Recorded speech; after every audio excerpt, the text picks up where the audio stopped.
The other side that many people who are not gamesters don't really kind of understand the complementary structure that for educators we tend to think of that as maybe at least as important. I'm so glad that you raised this. So I started studying games actually because I was very interested in social interaction online. And at that time in grad school, we were doing work around building environments that you had to, pay people or offer extra credit or actually make it mandatory in a classroom in order to get them to involve themselves with, right? And after a while of doing that, I got really frustrated because trying to understand human cognition in such a lab environment where people actually are not there of their own volition and they don't actually care about the problems, it's a bit like Papar's old idea of studying like the horse and buggy when you're trying to understand the car. So that's what got me into games originally, but my absolute passion is not really as much the game titles, which I focused on here, or the game as it's designed, but the game is this emergent culture. And there's a lot of the research I did that brought me to doing this work on the White House was really about what happens. So we would study things like World of Warcraft, right? My favorite games are games that are very popular with 14-year-olds, not intended to be educational, very just proliferated across the landscape. And what you'll find is that those game communities will engage in a level of problem solving and call it fun that is startling. So we did studies, for example, about what is the average reading level of game text. It requires high school graduation, on average, to get through the kind of text you need to read in order to play these games.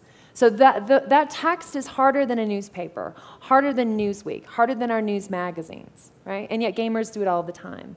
Part of the work we looked at, for example, to go back to the idea of ameliorating differences between struggling kids and non-struggling kids, we did studies of those of young men. I focused on that for a couple years, of looking at struggling versus non-struggling readers. I kept thinking, well, I have struggling readers in my data set, but they're reading this text that is 12th grade level and sometimes much, much harder.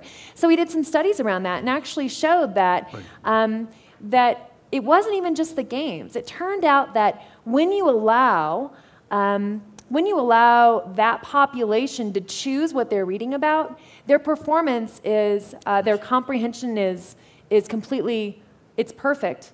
The behaviors that look like struggling behaviors go away.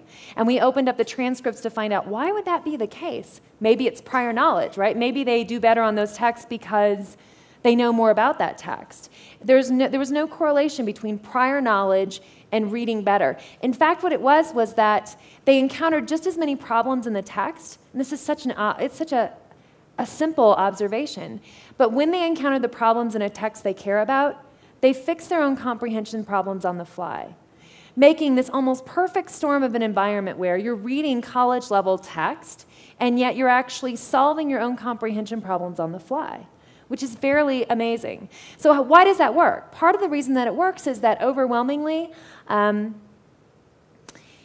games are an environment where puzzling through the problem is extremely high social status. It's where being smart is very high social status. It's where having differentiated knowledge is very high social status.